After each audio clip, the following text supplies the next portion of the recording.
5 তারিখের পরে আমরা খবর পেয়েছি পঞ্চগড় থেকে হাজার হাজার হিন্দু ভারত চলে যাচ্ছে। সেটা কিন্তু ফেক নিউজ ছিল, মিথ্যা নিউজ ছিল।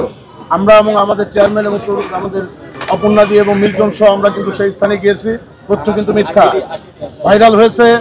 পঞ্চগড়ের দেবেশ্বরী মন্দির ভেঙে চুরমার করে ফেলেছে, গিয়ে দেখেছি কোনো কিছু হয় নাই। কান্তজি মন্দির দিনাজপুরে, যে কান্তজির মন্দিরও ভেঙে ফেলা হয়েছে, আমরা সরজমিনে গিয়ে দেখেছি, সেটা হয় নাই। আপনাদের মানে আমাদের এই রমনা কালী মন্দির এবং বাংলাদেশ হিন্দু বৌদ্ধ খ্রিস্টান কল্যাণ ফ্রন্টের পক্ষ থেকে এবং স্যারের পক্ষ থেকে, মাননীয় উপদেষ্টা তার পক্ষ থেকে বলছি বিনীতভাবে, আপনারা কোনো নিউজ সঠিকতা বিচার না করে আপনারা সেই নিউজটা করবেন না। কারণ এদেশ অসাম্প্রদায়িক বাংলাদেশ, দীর্ঘদিন যাবৎ হিন্দু মুসলমান বৌদ্ধ খ্রিস্টান একসাথে দেশে বসবাস করছে। দীর্ঘ 15 বছর পর আবার নতুনভাবে বাংলাদেশ, আগামীর বাংলাদেশ, সুন্দর বাংলাদেশের পথে আমরা কিন্তু চলছি।